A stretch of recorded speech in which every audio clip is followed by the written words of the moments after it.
Olá pessoal, estamos iniciando a nossa segunda aula do curso de Ciências Bíblicas.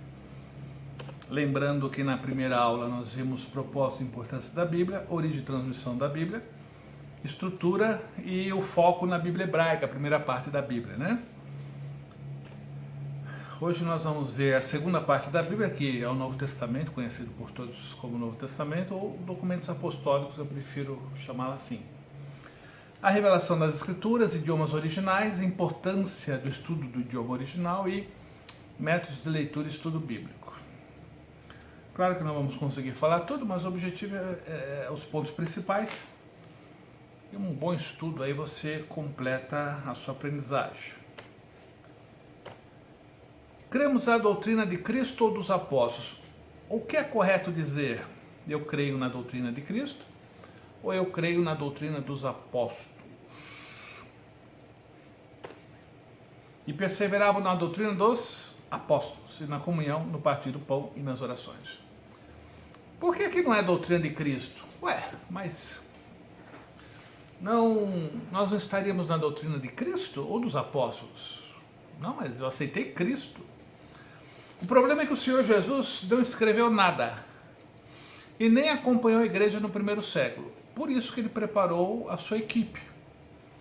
12, que foi, o Judas saiu da escola de Deus, né? Aí quem desiste não tem jeito. O Judas desistiu da escola do Senhor. Matias foi o 12º e Paulo o 13º apóstolo, chamado pós-glorificação de Cristo, né? E então essa equipe de 12 mais 1, né? Matias mais Paulo, 13, é que acompanharam a igreja no primeiro século. Então, durante o primeiro século, todas as consultas, todos os ensinamentos, a matriz dos ensinamentos eram os apóstolos, que tinha a Bíblia hebraica, a primeira parte, mais os ensinos de Cristo. Por isso, doutrina dos apóstolos. Quem fundamentou a doutrina do primeiro século, da igreja do primeiro século, foram os apóstolos. Que na verdade é a doutrina de Cristo, mas foram eles que estavam ali ensinando.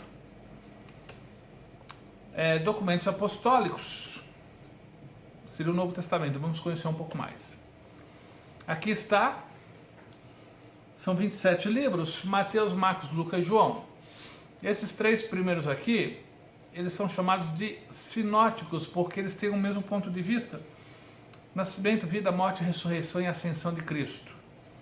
Apesar que Marcos não fala do nascimento, mas há uma preocupação em mostrar o que Cristo fez. Não é biografia. Eu já li alguns livros que falam a biografia de Cristo. Não é, porque biografia é mais detalhada, esmiuçada. A gente tem o nascimento de Cristo, fuga da família para o Egito, retorno para Nazaré, dá um pulo para... Lucas fala de Cristo com 12 anos ali em Jerusalém, depois dá outro pulo, Cristo com 30 anos, iniciando seu ministério. Isso não é biografia, isso é evangelho. O que interessa para a nossa salvação. A gente não sabe exatamente a data dos evangelhos, há muitas hipóteses, mas com certeza Marcos foi o primeiro e João foi o último. E Mateus e Lucas ficou nesse meio. Por que Marcos foi o primeiro? Porque a gente vai ver logo mais que ele foi a fonte dos outros dois. E Marcos é o mais enxuto. A tendência era pegar um texto mais enxuto, mais reduzido e ampliar, né? Com mais informações. Foi o que Mateus e Lucas fez. Pegou Marcos e ampliou. João, por ser o último, já falaram o que tinham que falar, então vou dar uma outra ênfase. Aí deu ênfase na divindade de Cristo, deu ênfase em seus discursos pessoais. Nicodemos ocupou um grande espaço, a conversa dele com Nicodemos, da onde tirou João 3,16, né? A conversa do Senhor com Nicodemos. E ênfase na Judéia, não na Galileia. Então há toda uma distinção de João em relação aos outros três por ser o último. Com certeza João conhecia os outros três. Atos dos apóstolos, alguns falam Atos do Espírito Santo. Até um certo ponto é Atos dos apóstolos, mas depois é Atos de Paulo, né? Porque quem escreveu foi Lucas e Lucas acompanhou Paulo. Então, da sua conversão até até o primeiro aprisionamento em Roma. Quando termina Atos, Paulo está preso em Roma aguardando julgamento. Pela tradição, pelos documentos extra-bíblicos, sabemos que Paulo foi inocentado, foi liberto, e aí foi para a Espanha, aí rodou as igrejas acompanhando, mantendo, né, as igrejas que ele fundou. Aí lá pelo ano 64, 65, por ordem de Nero, ele foi preso em Roma. Aí é o segundo aprisionamento que a Bíblia não fala. Aí nesse momento que ele escreveu 2 Timóteo, combati o bom combate, terminei a carreira, guardei a fé, é uma carta de despedida. E então esse segundo aprisionamento não está na Bíblia, apenas vestígios, né? Como 2 Timóteo, por exemplo. Mas Atos termina no primeiro aprisionamento e ele ainda aguardando julgamento. Aí nós temos 13 cartas pastorais, ou para igrejas, ou para líderes eclesiásticos, né, como Timóteo e Tito, ou para uma carta pessoal íntima para Filemão. Ou cartas para as igrejas, ou cartas para líderes eclesiásticos, ou carta pessoal. Depois nós temos 8 cartas chamadas gerais. Hebreus a gente não sabe o autor. E Tiago não é o apóstolo, é o irmão do Senhor, segundo alguns estudiosos, porque o Tiago apóstolo morreu cedo. Pedro é o apóstolo, João é o apóstolo, e Judas dizem que é o irmão do Senhor, porque não é o Iscariote jamais. E Apocalipse, João, né? Então João escreveu um evangelho, João escreveu 3 cartas e João escreveu o Apocalipse. Aqui está o evangelho de João, você dá uma boa olhada, é uma ênfase diferente. Todo o Novo Testamento foi escrito por apóstolos ou discípulos de apóstolos. Um dos pré-requisitos para que as cartas ou livros escritos fizessem parte do Novo Testamento é terem a chamada autoridade apostólica, né? Apostolicidade do livro. Então, ou um apóstolo ou discípulo de apóstolo. Pedro, apóstolo, legal. Marcos, discípulo de Pedro, discípulo de apóstolo, legal. José das Couves, discípulo de Marcos, discípulo de Pedro. Não, aí não. Aí já avacalhou. Então, ou é apóstolo ou discípulo de apóstolo. Por isso que eu chamo documentos apostólicos. Como os apóstolos souberam do que não viram? Interessante que os apóstolos viram muita coisa, mas não viram tudo. Houve muitas situações que Pedro, Tiago e João foram as únicas testemunhas. Como é que os outros souberam? Perguntando, óbvio. Então, e como os discípulos dos apóstolos souberam? Perguntando. Isso significa que as informações vieram através de fontes. Fontes são pessoas ou documentos. Pessoas que vivenciaram com Cristo, viveram com Cristo, ou documentos que essas pessoas escreveram, ou seus discípulos escreveram. Maria, se você quiser saber sobre o nascimento de Cristo, ia perguntar para quem? Para Pedro? Não, para Maria. Maria, eu não sei quanto tempo ela sobreviveu após a ascensão de Cristo, mas ela estava lá. E aí, conta pra gente.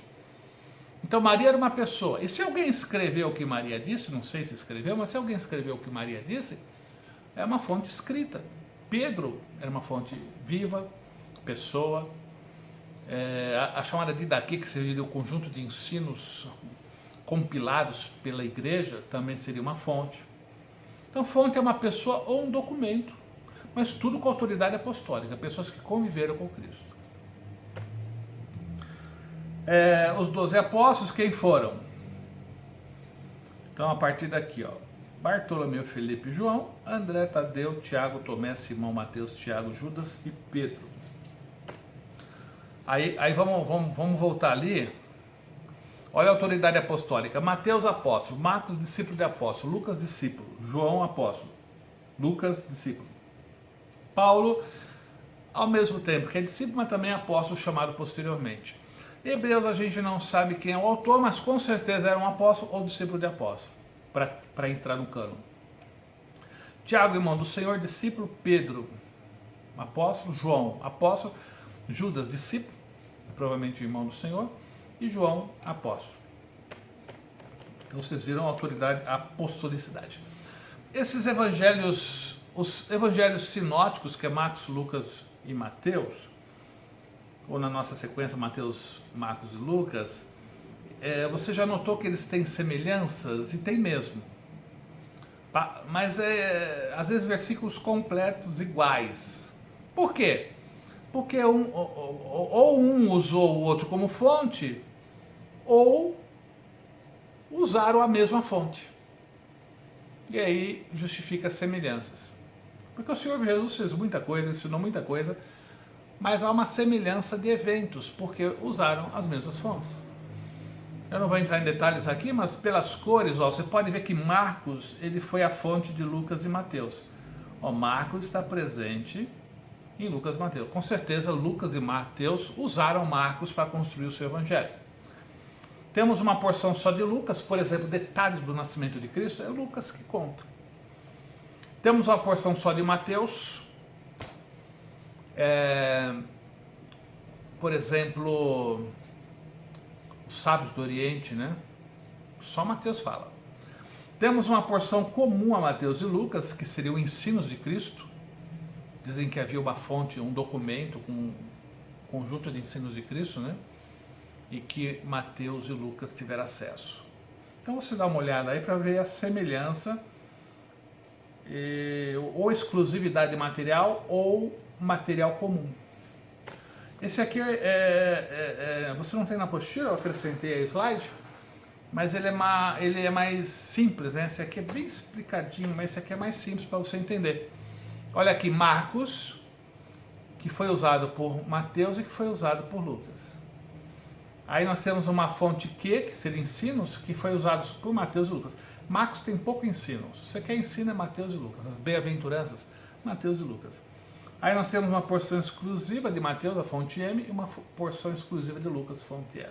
Isso aqui é chamada a teoria dos 4 documentos, que no mínimo houve 4 documentos para a construção, 4 fontes, né? Não necessariamente documento, 4 fontes, pessoas ou documentos, usadas para a construção dos sinóticos. Os escritos de Paulo eram práticos, acidentais e objetivavam tão somente a solução imediata de problemas espirituais e morais dos cristãos nas igrejas fundadas por ele, ou orientações à sua equipe de trabalho. Sua intenção não era produzir o Novo Testamento, mas o Espírito Santo tinha essa intenção. Deus nunca conta toda a história para nós, isso eu já aprendi. Deus só conta o que é necessário, a história toda não conta não. Temos que confiar. Bem-aventurados que não viram, mas creram, e bem-aventurados os que confiam no Senhor, porque o Senhor chegou para Abraão: Abraão, sai da tua terra, deixa teus parentes, deixa a tua terra, deixa essa casa linda que você tem aí e vai para uma terra que eu vou te mostrar. Chegando lá eu te conto. Podia ser no meio do deserto, podia ser num pantanal, num lamaçal, podia ser no pico do Everest. O Abraão confiou, mas não era nada disso, era uma terra boa, né? Canaã. Os escritos de Paulo eram práticos. Eu falei isso em sala de aula, é meio assustador, mas nenhum livro da Bíblia foi escrito para nós. Paulo aos Tessalonicenses, não somos Tessalônica. O Senhor Jesus, através de João, para Éfeso, Esmina, Pérgamo, Tiatira, Sardes, Filadélfia, Laodiceia. Eu não pertenço a nenhuma dessas cidades, nem dessas igrejas, e teria que ser a igreja daquela época também, né? Mesmo que eu pertencesse a Éfeso, mas tem que ser a Éfeso da época. Então não foram escritas para mim. Amós escreveu para o Reino do Norte, Moisés escreveu para o Israel no deserto. Então, isso a gente vai falar mais nas outras 3 aulas, mas é importante saber que os textos bíblicos, 66 livros de cartas da Bíblia, foram escritas para um grupo ou para uma pessoa, objetivando solucionar problemas, ensino, consolo. Então, é de alguém para um grupo ou uma pessoa. E eu com isso, qual a serventia? Bom, aí entra 2 Timóteo 3, 16 e 17. Toda escritura é útil. Toda escritura é útil. Então, os livros de Moisés para Israel no deserto são úteis para mim. Aí o desafio da interpretação é qual a utilidade desse texto para mim. conversa de Paulo com Filemão sobre um escravo que fugiu e se converteu, que era para recebê-lo, ela é útil para mim. Toda a escritura é útil para mim ensinar, para me capacitar, para me instruir na justiça, para me preparar para toda boa obra. Toda a escritura é útil. Tem um texto que diz assim: não cozinharás o cabrito no leite da sua mãe. Não da sua mãe, da mãe do cabrito. Deixa eu falar melhor, que o pessoal fica meio assustado, né? Não cozinharás o cabrito no leite da mãe do cabrito. Foi falado para Moisés, por Moisés, para Israel no deserto. Eles entenderam perfeitamente que foi para eles. Mas qual a utilidade desse texto para nós? Eu já achei a utilidade desse texto para nós. Mas esse é o desafio. Qual a utilidade dessa passagem para mim hoje? Então, toda a escritura é útil. Você só tem que descobrir qual a utilidade. Trazer, aplicar da melhor forma possível, coerentemente, né? Então, critérios para o cânon do Novo Testamento: apostolicidade, já falei sobre isso. Circulação e uso do livro, ok, sem problema. Veracidade dos fatos revelados, ok. Relatados, ok. Ortodoxia, eu sou a verdade, duas verdades não se contradizem, então toda a verdade escrita tinha que estar de acordo com a Bíblia hebraica, tinha que estar de acordo com os ensinos de Cristo. Leitura em público, ou seja, aceitação. Esse quadro aqui é interessante, aqui tem a página, tá? Há uma crença, uma crendice de que a Igreja Católica inventou o Novo Testamento. Inventou. E a gente tem que criar anticorpos contra isso. E essa tabelinha mostra, porque Constantino se converteu no ano 313. Teodósio oficializou a Igreja Cristã como Igreja do Império em 380. O primeiro Papa, segundo eu li, seria em 440. 130 anos depois que Constantino se converteu. Então a Igreja Romana levou uns 100 e poucos anos para começar a ser construída, né? Se tornar a Igreja Católica Romana, a Igreja Cristã Romana com todo o seu poder e o papismo. Então a partir de 313, a conversão de Constantino, mas a força mesmo a partir de 400 e pouco. Então no ano 140, Marcião já reconhecia alguns livros, você vê os livros que ele reconhecia. Irineu em 180 já reconhecia livros, quer dizer, não surgiram na Igreja Romana, eles já existiam. E é interessante você descobrir os manuscritos do Novo Testamento anteriores a Constantino, é interessante, para você ter argumentos, né? Deus não precisa ser defendido, mas a nossa fé precisa. Então você tem que ter argumentos. O Códice Sinaítico em 325, bem no início tipo 12 anos da conversão de Constantino, né? Então isso tudo tem uma força de argumentação. Escritos no primeiro século, quando havia apóstolos, o último foi João. Os livros do Novo Testamento foram escritos entre 50 e 100 DC. O Senhor Jesus nasceu uns 4 anos antes de Cristo. Pesquise sobre isso, eu não vou entrar em detalhes. O Senhor Jesus nasceu uns 4 anos antes de Cristo. Ele morreu e ressuscitou lá pelo ano 30 depois de Cristo. E só no ano 50 começaram a escrever. Por quê? Porque os apóstolos, claro, o número ia reduzindo, né, pelos martírios. Mas havia apóstolos. Então, para que eu vou ler o livro se o Pedro está aqui do lado? Por que eu vou ler o livro se o João está aqui do lado? Mas conforme os apóstolos iam morrendo, houve a necessidade de registrar as informações. Então começou os escritos no ano 50, 20 anos depois da ascensão de Cristo e início da igreja, que ocorreu no ano 30 aproximadamente. E no ano 100, que foi Apocalipse aproximadamente, né, foi concluído os 27 livros foram escritos, bem na era apostólica, com a supervisão dos apóstolos. E João foi o último a morrer, quer dizer, todo o primeiro século havia no mínimo um apóstolo, né? No caso João, o último. O cânon do Novo Testamento. Agora, cânon, o que é? Alguém definir quais são os livros que nós vamos crer. A Bíblia hebraica são 39 livros, estão definidos, segundo cremos.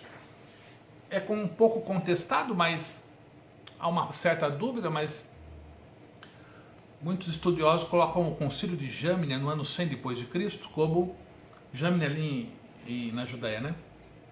Como a data de definição dos 39 livros do cânon hebraico. Jâmnia no ano 100 depois de Cristo. Judeus que fizeram isso, cristãos nem chegaram perto. Nós herdamos a Bíblia hebraica dos profetas judeus. Dos profetas judeus, porque Israel, mesmo se dependesse de Israel, queimava tudo, né? Então os profetas mantiveram, e os homens e mulheres de Deus, que Deus zelou para que sua palavra fosse mantida. Mas Israel, principalmente até o cativeiro, era idólatra, né? Era politeísta na prática. A sobrevivência da Bíblia foi um milagre. Mas isso é a Bíblia hebraica. O Novo Testamento, os documentos apostólicos, os 27 livros apostólicos, quem definiu, quem bateu o martelo e fechou foi o Concílio de Hipona e o de Cartago, em 397, 393, 397.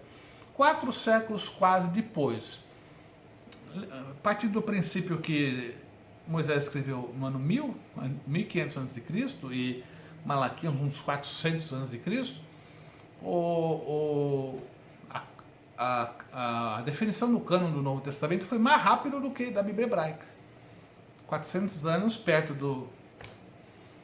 dos 500 anos após Malaquias e dos 1600 anos após Moisés, o cânon do Novo Testamento foi mais rápido a sua definição. Claro que a igreja já sabia qual era, qual não era, mas quem bateu o martelo é nesse concílio aí. A igreja em Roma, né? Sediada em Roma, ou pelo menos já com uma influência de Roma, né? Mas ainda não havia o papismo, né? Eram umas 3 grandes igrejas que comandavam o Império Romano, né? Depois é que centrou em Roma. Tanto que o concílio foi em Hipona, o concílio foi em Cartago. Mas o Império Romano já era cristão. A salvação é cristocêntrica, nós temos que aprender que todo o livro da Bíblia aponta para a messianidade de Cristo, para a obra messiânica de Cristo. Aqui você percebe um quadro, que tudo se resume nisso, o Éden original e o Éden restaurado. Nós estamos entre o Éden original e o Éden restaurado. O Éden original, antes da queda, o Éden restaurado, Apocalipse 21 e 22. E nós vivemos, e todos os livros foram revelados entre a queda e a restauração. Na verdade, os livros foram revelados entre a queda e o início da proclamação da primeira vinda e o anúncio da segunda vinda, né? A Bíblia hebraica foi escrita antes da primeira vinda do Messias e os documentos apostólicos foram escritos após a primeira vinda, mas antes da segunda vinda. Ou seja, todos os 66 livros da Bíblia foram escritos antes da segunda vinda. E a restauração, segunda vinda não é arrebatamento, irmãos. Gente, só fala em arrebatamento. Esse povo só fala em arrebatamento. Eu sempre comparo, né? Imagina um bolo de 200 quilos e uma cereja no meio. Arrebatamento é só a cerejinha do bolo. A segunda vinda vai desencadear uma série de eventos que vão culminar no Éden restaurado. Deus primeiro criou coisas, depois pessoas. A restauração é o inverso. Primeiro ele veio restaurar pessoas e por fim ele vai restaurar coisas. Claro, eu primeiro restauro pessoas para que possam habitar no Éden restaurado. Como vai ser, eu não sei, mas é muito bonita a descrição, Apocalipse 21 e 22. Então, primeiro pessoas, depois coisas. Primeira vinda, segunda vinda. A inspiração divina, não vou entrar nisso, mas toda a escritura teve o sopro divino, a iniciativa, a supervisão, a compreensão, tudo isso foi ação divina. Gente, a Bíblia não surgiria de iniciativa humana nem de capacidade humana, é algo sobrenatural. Ainda mais 1600 anos, dizem que 40 autores, nunca contém, mas dizem que são 40 autores, escritores, né? Autores com letra minúscula. E caminha na mesma direção. Isso é milagre. A inspiração é a influência do Espírito de Deus sobre a mente dos escritores. A Bíblia, a gente vai ver isso posteriormente, ela é tanto divina como humana. Ela é divina porque houve ação divina, mas ela é humana porque foi escrita por homens, no idioma que os homens falavam, que os homens compreendiam, num contexto cultural presente na Bíblia, num contexto geográfico presente na Bíblia, num contexto linguístico e idiomático presente na Bíblia. Isso tudo é a humanidade dentro da Bíblia. Então ela é tanto divina como humana, mas isso é assunto posterior. O que é correto dizer? A Bíblia é a palavra de Deus ou a Bíblia contém a palavra de Deus? Parece bem semelhantes essas frases, mas a distinção é clara. Ó. Quando eu digo que a Bíblia é a palavra de Deus, toda ela é inspirada. Quando eu digo que a Bíblia contém, só uma parte é inspirada. Aqui você não tem como fugir, toda ela é útil. Aqui você tem que descobrir onde Deus falou, quando Deus falou e qual parte é útil. Aí você cai num relativismo tremendo. Fica difícil definir o que é a palavra de Deus ali. Então eu creio nisso, nós dentro da Assembleia de Deus, dentro da teologia ortodoxa, cremos nisso. E isso aqui é muito perigoso. Vamos falar sobre tradução. Já começa, isso aqui já está relacionado com interpretação, né? Então falamos sobre a Bíblia hebraica, falamos sobre os documentos apostólicos e agora vamos entrar um pouco em interpretação, que seria o que é tradução. Tradução é uma interpretação. A pessoa, para transformar o texto original na língua receptora, no nosso caso que é o português, ele precisa compreender e transformar na língua portuguesa. Isso é uma interpretação.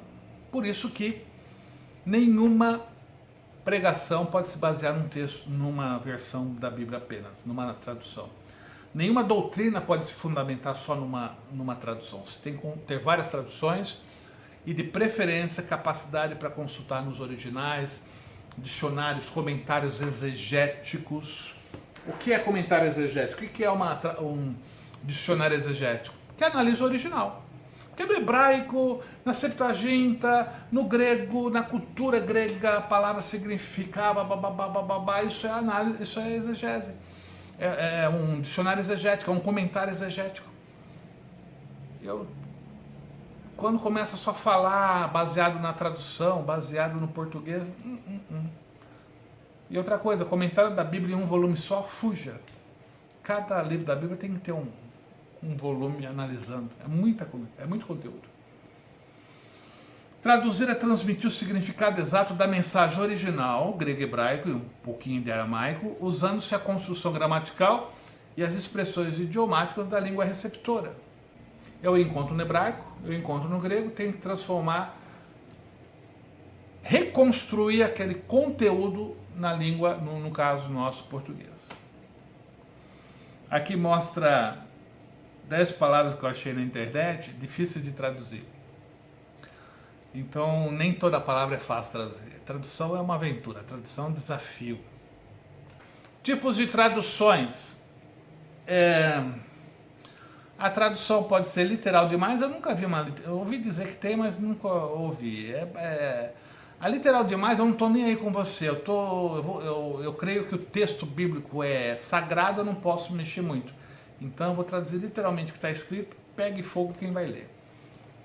Aí nós temos a literal, que respeita o texto, mas já dá uma modificadinha, dá uma alterada para que o leitor possa entender.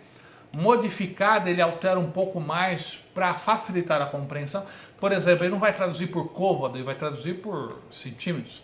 Ele não vai traduzir por metreta, ele vai traduzir por litros. Então ele vai facilitar a vida do leitor. E a modificada demais, ela altera até a geografia. Eu ouvi dizer, também nunca vi, que muda até a geografia lá de Israel para Estados Unidos, alguma coisa nesse sentido. Então, normalmente as nossas traduções giram em torno de literal modificada. Literal seria Almeida, modificada seria NVI, linguagem de hoje. A literal está preocupada mais com o texto e a modificada está preocupada mais com o ouvinte. Vamos admitir que haja um versículo assim: e essa missão é mamão com açúcar. O literal vai traduzir, literalmente, mamão com açúcar. A modificada vai traduzir a ideia. Esquece o mamão, esquece o açúcar. Vai traduzir assim: vai ser fácil. Então, literal, mamão com açúcar. Azar teu se você não entender. Mas a modificada vai se preocupar com o leitor. Com a língua receptora. Não, vou traduzir por... Esqueço o mamão, esqueço o açúcar. Vou traduzir por... Vai ser fácil. Ok? Eu normalmente, eu tenho essas bíblias todas, mas para minha leitura diária eu uso a modificada, que é a NVI. A linguagem de hoje é boa para evangelização, né? Ela é bem simplinha. A NVI ela é mais complexa, mas não tão complexa quanto a literal. Olha para você ter uma ideia aqui, como isso é sério. Uma pessoa, os intelectuais falam entre 18 e 23 mil palavras, o universitário 8 a 9, o povão umas 3 mil palavras. E a Almeida, 11 mil palavras. Quer dizer, uma pessoa, o povão, para entender Almeida, ele precisa procurar uns 8, 9 mil palavras. O dicionário 8 a 9 mil palavras. Tem gente que diz, eu não entendo a Bíblia. Eu concordo que a Bíblia não é um livro fácil, mas grande parte não entende o português. A gente vai mostrar, olha o exemplo aqui, ó. Saulo, dura coisa recalcitrar contra os aguilhões. Veja que essa é uma tradução literal, dura coisa recalcitrar contra os aguilhões. Tipo, eu não estou nem aí com você, né? Eu estou preocupado em traduzir o texto, palavra por palavra, dou uma mexidinha, mas se você entender o que é recalcitrar, o problema é teu. Se você entender o que é aguilhão, o problema é teu. Isso é inadmissível, né? Claro, irmãos, eu não quero desprezar Almeida, porque nós crescemos, nascemos ouvindo Almeida, e muitos foram salvos com Almeida. Mas na hora de pregar, na hora de ensinar, seja mais compreendido. Pregue de forma que você seja compreendido. Pregue de forma que a pessoa entenda. Eu contei uma experiência que eu tive aqui na minha região. Eu preguei e um irmãozinho simples e pela forma de se expressar, assim, sem muito estudo. Ele falou, irmão Maurício, é a primeira vez em 40 anos que eu consigo entender uma pregação do começo ao fim. Fiquei feliz. Eu me comuniquei com um irmão simples. Fiquei preocupado. Por que é a primeira vez? O que andam pregando aqui que o irmãozinho não conseguiu entender? Então é nossa responsabilidade ser compreendido. Olha, dura coisa recalcitrar contra os aguilhões. A linguagem de hoje, ela jogou fora o aguilhão, jogou fora o recalcitrar e traduziu assim: não adianta você se revoltar contra mim. É a ideia do texto, não é a palavra por palavra. Não é mamão com açúcar, é moleza. Não é aguilhão, mas a ideia é essa. E a NVI, resistir ao aguilhão, ó, deixou aguilhão, mas ficou mais fácil. Resistir ao aguilhão, só lhe trará dor. O aguilhão era uma lança que o condutor levava. Se o boi virasse para a esquerda, se machucava no aguilhão. Se virasse para a direita, se machucava no aguilhão. Se recuasse, se machucava no aguilhão. Ele só tinha que seguir o caminho para frente. E então isso é um contexto cultural. Dura coisa recalcitrar contra o aguilhão. Então você fica brigando contra a sua... teimando de ir para frente e seguir o caminho, só vai te machucar. Ó, não adianta você se revoltar contra mim. Siga em frente, não fica arranjando briga como o boi brigando, né, com o condutor, só vai se machucar. E resistir ao aguilhão só lhe trará dor. Os três são traduções adequadas, só que essa aqui é mais literal, essa aqui mais simples, essa aqui menos simples, mas também transmite melhor. Ou seja, quando você for pregar, pode até ler Almeida, mas tenta explicar. Eu aprendi o seguinte: você só entendeu um versículo quando você consegue expressar aquele versículo com a sua própria, com outras palavras. Dura coisa é recalcitrar contra os aguilhões. Você só entendeu esse versículo se você conseguir repeti-lo com outras palavras. Como fez a linguagem de hoje, ó. Não adianta você se revoltar contra mim. Ou resistir ao aguilhão solitrarrador. Se você não conseguir repetir o mesmo versículo com outras palavras, é porque você não entendeu. Eu vejo pessoas citando o versículo da Bíblia, palavra por palavra, versículos de Efésios, versículos dificílimos. E ele não... Acho que nem ele compreende, né? Tipo, eu tô citando aqui, o problema é teu entender aí. Não cite o versículo que você não compreendeu. Não use como argumento um texto que você não compreendeu. Você não pode pregar o que não entendeu. Tem texto da Bíblia que eu não uso, porque eu não entendi ainda. Aqui é o hebraico, que foi construído a primeira parte da Bíblia, em hebraico, né? Aqui é o primeiro versículo da Bíblia. Bereshit, ó, é da direita para a esquerda, tá? Bereshit bara Elohim et hashamai viet haaretz. No princípio criou Deus, céus e a terra.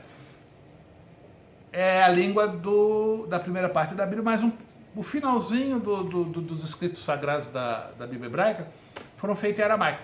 Pode ver que é a mesma letra, só muda as palavras. Os caracteres são os mesmos, só mudam as palavras. É tipo assim em português e espanhol, né? Parece que é, mas não é, né? Você parece que entendeu, mas não entendeu muito não, ainda mais se falar rápido. Mas os caracteres são os mesmos, mudam as palavras. Os documentos apostólicos em grego, maiúsculo, minúsculo, olha aí. Esse é o primeiro versículo de João, em arque em hologos, kai hologos em proston theon, kai theos em hologos. No princípio era a palavra, e a palavra estava ao lado, junto de Deus, e Deus era a palavra. Isso aqui é o texto original. Alguém, graças a Deus, traduziu, e a gente então tem uma tradução acessível. Mas, se você quer conhecer a Bíblia superficialmente, trabalhe com tradução. Se você quer se aprofundar como um mergulhador, como um submarino que mergulha lá nas fossas marianas, né, que é o lugar mais fundo do mar, você tem que trabalhar o original. Por que por que João usou, por que João usou arque? Por que ele usou logos? Por que ele usou pros? Por que ele usou theos, theon? Isso tudo tem a ver com o contexto filosófico da época, isso tudo tem explicações que a tradução não consegue expressar. Trabalhar com traduções é uma teologia superficial. Não é incorreta, eu falei superficial. E você trabalhar no original é mergulhar com mais profundidade. Você percebe quando a pessoa tem uma visão superficial da Bíblia, você aprofunda, né? As EBOs da década de 80, vinha Antônio Gilberto, vinha o pessoal aí, e eles falavam do original e o texto, o significado, minha boca ficava aberta, né? E foi aí que eu decidi desenvolver, me aprofundar na teologia exegética. É um universo, né? A gente está indo para a Lua, é um universo que você mal chegou na Lua, mas estamos aí para aprender. Nos tempos do Senhor Mestre Jesus, a língua sagrada, ou seja, falada pelos eruditos, tipo latim hoje, né? Era o hebraico. Então era um grupo seleto que falava hebraico. Os escribas, os fariseus, os rabinos, né, da época, poucos falavam hebraico. A falada em toda a Judéia, aramaico, parecido, mas não é igual. A língua oficial, o Império Romano, latim. E a universal, a Grécia dominou o mundo por 10 anos, mas a sua cultura permaneceu. O Império Grego passou, mas a cultura, a filosofia e, consequentemente, o idioma grego permaneceu. Então eram 4 línguas. Se você falasse em grego, em qualquer lugar do Império Romano, era compreendido, porque era uma língua cultural. O Senhor Jesus não falou grego. O nosso texto bíblico que nós temos, as palavras do Senhor Jesus estão em grego, nas cópias mais antigas que temos, mas lembrar que ele falava aramaico. Ou seja, as palavras dele já foram traduzidas para poder evangelizar os não-judeus. ela já, como a igreja se voltou para os gentios não judeus, eles traduziram numa língua que eles pudessem compreender, que é o grego. Dizem que Mateus foi escrito em aramaico, mas as cópias mais antigas que temos de Mateus é em grego. Ou seja, o Senhor Jesus não falou grego, ele falou tudo em aramaico. Aquele filme Paixão de Cristo, achei interessante que o idioma original era, não é inglês, né? Porque todo mundo fala inglês nos filmes, era aramaico, bem legal. Aqui os 3 idiomas principais: latim, grego e aramaico. No caso aqui está mais para hebraico mesmo, mais hebraico. O grego utilizado na escrita dos documentos apostólicos do Novo Testamento é o chamado koiné. É da época de Alexandre o Grande até mais ou menos a conversão de Constantino. Grego koiné. Koiné significa comum. Não era um grego clássico, um grego especial. É o grego falado no mercado, pelos soldados, pelo povo em geral. E esse grego que foi usado na Bíblia. Ou seja, o objetivo de Deus sempre foi comunicar, não esconder sua palavra. Grego koiné. Aí a importância do estudo original. Se você não é salvo, só fica olhando a Bíblia de longe para interpretar. Quem não é salvo terá sérias dificuldades para interpretar a Bíblia.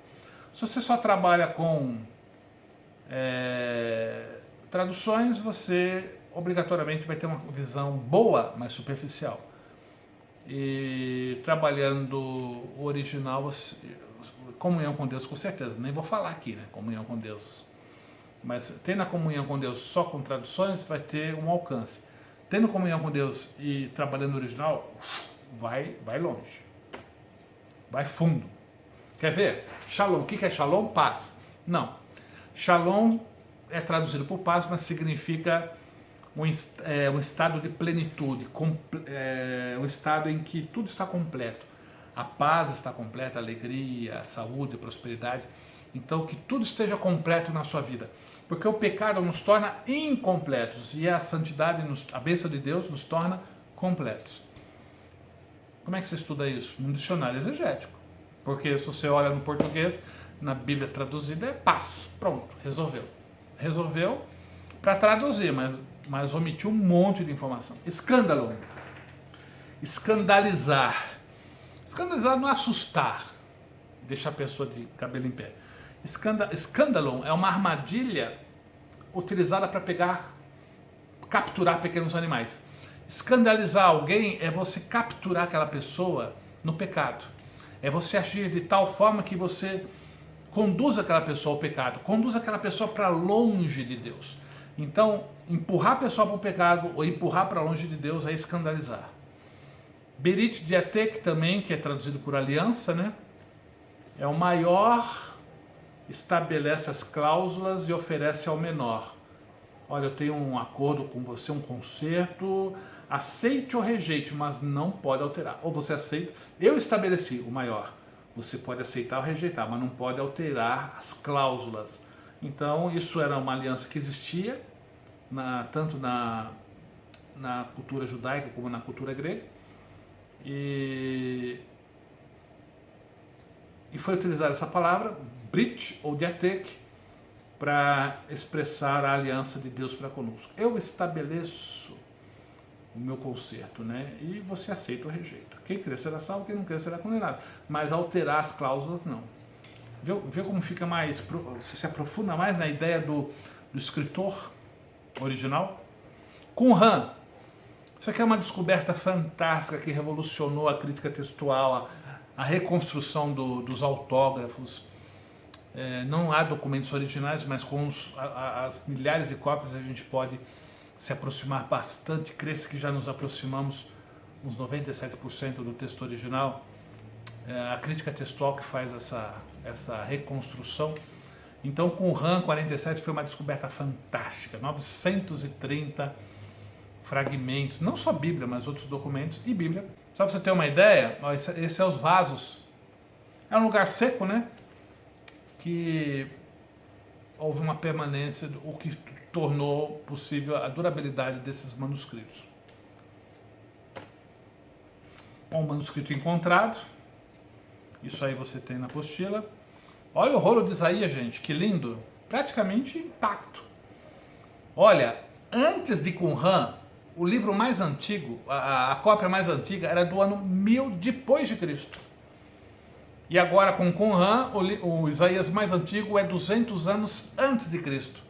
Então de 1000 depois para 200 antes, então recuou o manuscrito para 1200 anos anterior ao manuscrito que outrora era o mais antigo. E é o mesmo conteúdo. É o mesmo conteúdo. Isso aqui é o hebraico antigo, né? Não é o hebraico quadrático, como eu mostrei para vocês, que caberia dentro de um quadrado, mas é o hebraico antigo.